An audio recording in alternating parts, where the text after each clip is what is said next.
Kai, man, appreciate you joining us. Obviously, that was a hard-fought victory. Just kind of your overall thoughts on being able to come up to Commerce and get a win.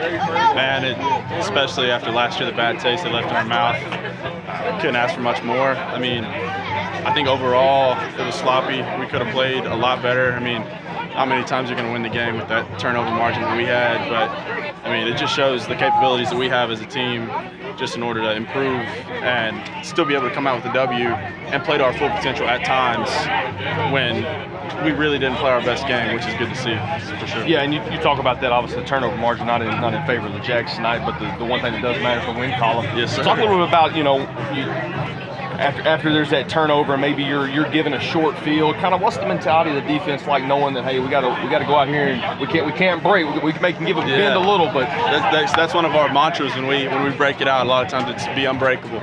I mean, I like to consider ourselves the fire extinguisher. Like, the stuff doesn't go our way, that's our turn. It's our turn to shine and just be able to produce positively for the team. I think we pride ourselves on being able to overcome those adverse situations and just put it in favor of the Jacks. So, yeah, coming into this one, obviously they had some elusiveness in that quarterback position. Talk a little bit about just the mindset and how important it is to have as much depth as you got, especially on that defensive line, to be able to move guys out when you're trying to get pressure on the quarterback. He's bouncing around in the pocket and all that kind of stuff. It's crucial. It's crucial. We've got a great group in the D-line room that's way capable of anything that we ask them to do.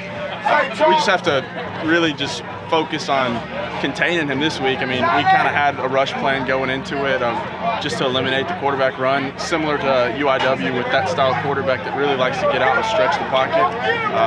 It's just nice to be able to have a room full of guys that hold the same standard of the defense that maybe the ones do, the threes do the same way. So it's just awesome to see those guys be able to rotate in and out and still have production. And obviously you got a little bit of time to enjoy this one, but the season moves on. You got a big one next week back in Homer Bryce, and obviously for you, the times to take the field at Homer Bryce are starting to kind of dwindle down. Talk a little about just another opportunity to play there, and obviously a big matchup with the UTRGV team that's coming in with a lot of momentum. Yes, sir. Yes, sir. I mean, like I said earlier in the year, this is my last ride. I don't have any room to maybe leave some here or there. I mean, I'm just laying it all out on the line. I couldn't ask for a better place to do it at. I just enjoy being able to go out there with my brother every Saturday when I get the chance. I know those chances are really dwindling down now, but I just can't look. I can't wait. I just love to play at Homer Bryce. I love to see the fans there. I mean, I only have 2 guaranteed there, so it's getting kind of sad, but we're gonna come out ready to play. We're gonna enjoy this win tonight. We're gonna maybe enjoy it a little bit into tomorrow, and then come Monday, it's time to work. So absolutely. Congrats on the big win. We'll see you next week. Thank you, sir. I appreciate it. Kylon Harris, thank you for joining us. Got a couple numbers here for you. 16 catches, 183 yards, 2 touchdowns, and nobody in the history of Lumberjack football has ever caught as many passes in a game as you have. Kind of when you hear that, kind of what are your initial thoughts? I'm blessed. I came a long way. Just trusting the process every day. Trusting God. Trusting God. Let's go, Cat! Yeah! Just trusting my teammates. Trusting my coaches to put me in the right position to make the right plays. To help my team. I'm just blessed. And early on in the game, you look up and I think you had 7 grabs in the first quarter, and a lot of that was kind of getting the ball to you, Sam's getting out of his hands early, getting it to you, and you're allowing you to kind of use your legs. You racked up a lot of yak there in those early catches. Talk a little bit about like that, what you feel like with the ball in your hands, and how you feel like you can make some plays for the team. I mean, that's what I'm best at. Getting the ball in my hands now, let me make plays, let me do what I got to do to move the ball, get good field position, score touchdowns. And obviously the turnover margin wasn't in favor of the Jags tonight, but talk a little about just the mentality of the offense, especially with knowing that you've got a bunch of veteran guys on that side of the football, and when things don't go wrong, hey, it's kind of a next play mentality, right? We know what we have. Our teammates do a great job of whoever may be that turns the ball over. They do a great job of picking us up, making sure we leave it where it's at. It's in the past, nothing we can do about it. So they do a great job of picking each other up, making sure we move on to the next drive, next play, and that's how we succeed. Talk a little bit about one more for you here. Talk a little about what you saw to Jarrell Wimbley tonight in that offensive line, and really there towards the end, he was gritting and grinding up there. They're just our standard. We're gonna grit and grind every time. Even when everybody in the stands know we running the ball, we still got to be able to move the ball, and that's what we did. We're able to put the game away, so that's a part of our guys. So what's the mentality like moving towards, you know, really the back third of the season? You got a big one back in Homer Bryce against UTRGV that's coming in with about as much momentum as you could come in with, and knowing that obviously the whole season, as far as from a Lumberjack perspective, is still ahead of us. Just UTRGV is the next game, and that's it. We don't look past the next opponent. We're taking it one game at a time, coming out ready to fight. It's going to be a war, just like every other game, so we're going to treat it like every other game. Congratulations on the big night. Congratulations on the win. We'll see you next week. Yes, sir. Yeah, just a hard-fought, gritty win. You know, we did not play our cleanest game by any stretch of the imagination, and turned the ball over 4 times. The chances of winning when you do that are very, very slim. But the guys just, you know, played really well and dominated all the other phases of the game except for turnovers. And so I think that helped us. I mean, we were sitting there at -4 in the turnover ratio and had a 10-point lead there in the fourth quarter. I'm like, this has got to be like the first time in the history of college football this has happened. But, you know, a lot of credit's got to go to, you know, East Texas. They came out and played hard. They got a very athletic, very gritty team, had coming off a couple big wins, explosive turnouts, and they played hard to the bitter end. They were causing a few of those turnovers. You know, we had three picks. A couple of those we got hit as we threw, or a tip ball, and then they ripped the ball out. So they were very aggressive, and you know, but overall, pleased with the way we responded. We talked about it after the game. You know, good teams find a way to win, and I think we're putting together a good ball club. We're still not where we need to be. We're still behind, and I don't know that we necessarily got better this week, but we learned a little bit more about ourselves, and I think that's going to be key going down the stretch, that, hey, even if we're not playing our best, finding a way to win, which is what the guys were able to do tonight. So just fired up to get the win and ready to get home. Nacogdoches turned, and these guys will enjoy this one tonight, and we'll turn the page tomorrow to a big game next week. And Coach, you know, obviously turnovers aside, when you look offensively, and you even alluded to it, you ran 34 more plays than they did.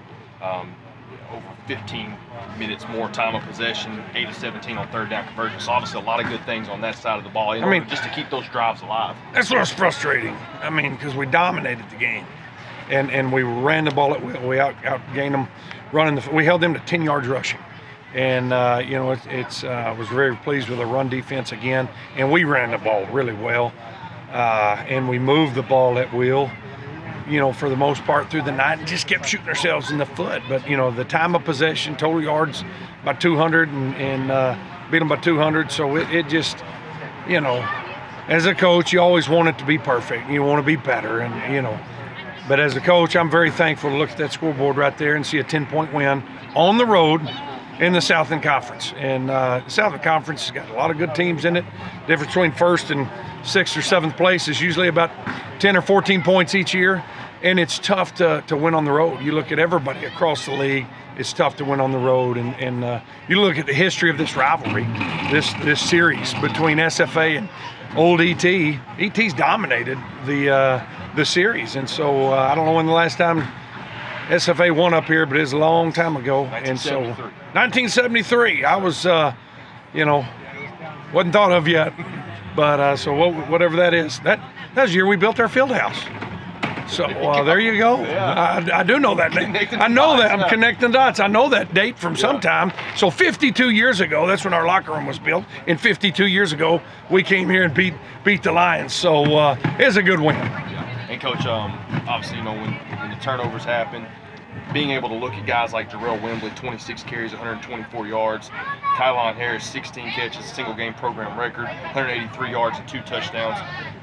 And many more veterans on that offensive side of the football. You got to know that even though, you know, the mistakes happen, the turnovers happen, you know that group's still going to be clicking, still going to be, you know, they're not going to cave in on themselves, I guess I should say. You know who you're not talking about? You're not talking about the O-line.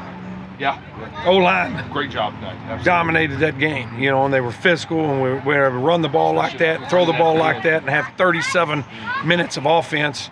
That's because your O-line's getting after it, and they're getting better and better. We've gotten a few guys back, and so really pleased with that outfit. And so our guys are ready to play. They had a chip on their shoulder, you know. I mean, it was, you know, last year happened, and you know, we had to hear about it and for a year, and the guys, you know, they were ready to play. Then we got scheduled for homecoming, which they beat us last year. I'd schedule us for homecoming too, but guys were ready. They were fired up to play, and came properly dressed and equipped with their homecoming garters. And I think just toughed this one out. So again, wasn't the cleanest, but it's a good W for the Lumberjacks, and we're gonna enjoy it and then get better this next week. Yeah, Coach, talk about UTRGV coming in with a lot of momentum, first-year program, but wouldn't really see that by looking at some of their results and the way they've played, especially over the last couple of weeks. Let's talk about your early thoughts on them, being able to go back to Homer Bryce. It'll obviously be fired up to have them at home. I'll tell you that much. I mean, you see some teams that ran into a buzzsaw in South Texas, so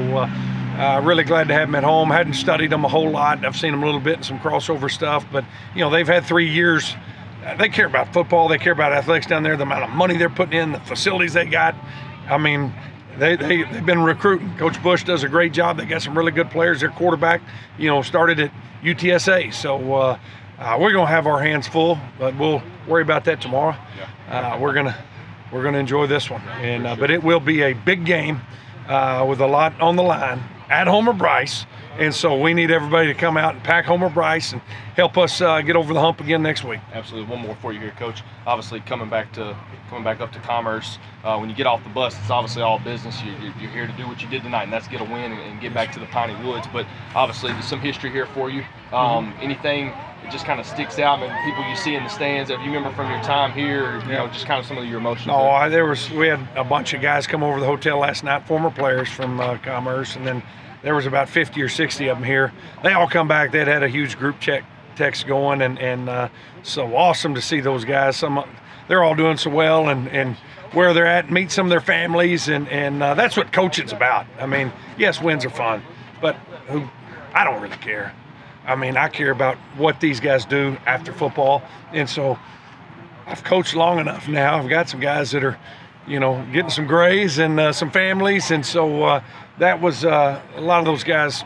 We won a bunch of ball games here and a bunch of championships, and that kind of propelled them to get going in life. So that was pretty special to see all those guys. It was kind of a homecoming to see them and just love those guys and really fired up for them and all they're accomplishing in their lives. Coach, appreciate you joining us. Congrats on the win. You bet. How about them Lumberjacks? Axe 'em Jacks.